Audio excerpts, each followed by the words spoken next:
So I'll be honest, making this video is actually kind of difficult because it's talking about the emasculation of Christianity, the emasculation of masculinity. And it's so difficult to do it, not because it's a hard subject to talk about, but because it can be so misconstrued in what I'm trying to say. There's so many definitions of how men should be, how they should behave, how a pastor should be, how a pastor shouldn't, and all these different definitions of what it looks like. But seldom do we look to the Bible to see what it actually has to say. You know, thinking about this in terms of 1 Corinthians 16:13, where men in particular are called to stand firm in the faith, to be watchful, to act like men, certain translations change this language, change this directive to men and making it gender inclusive. Instead of saying act like men, they'll say be courageous. Now, men and women both should be courageous, but this deliberate assault against masculinity is intentional by the enemy, and he's extremely good at what he does.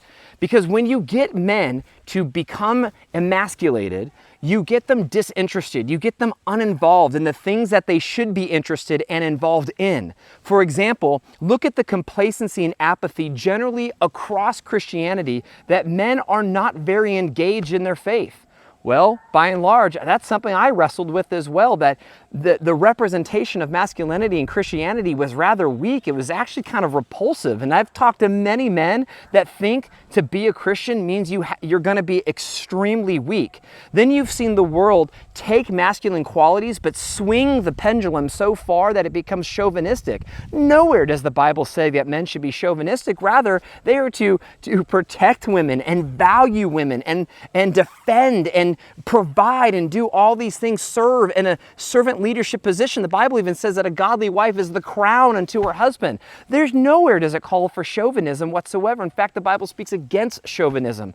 But we have been so complacent in all of this attack against masculinity, and it's tough because, you know, when you do something like this, it warrants all sorts of emotions and feelings within people. What I'm suggesting is that we return to what biblical masculinity is, where it is one that will stand against evil.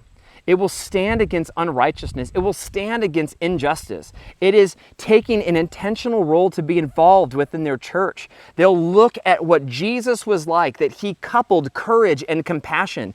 At the same time of being compassionate, he was also very strong. He wasn't weak in any aspect. We see masculinity portrayed perfectly in Jesus, giving us the perfect example, and that's what I'm encouraging that we come back to.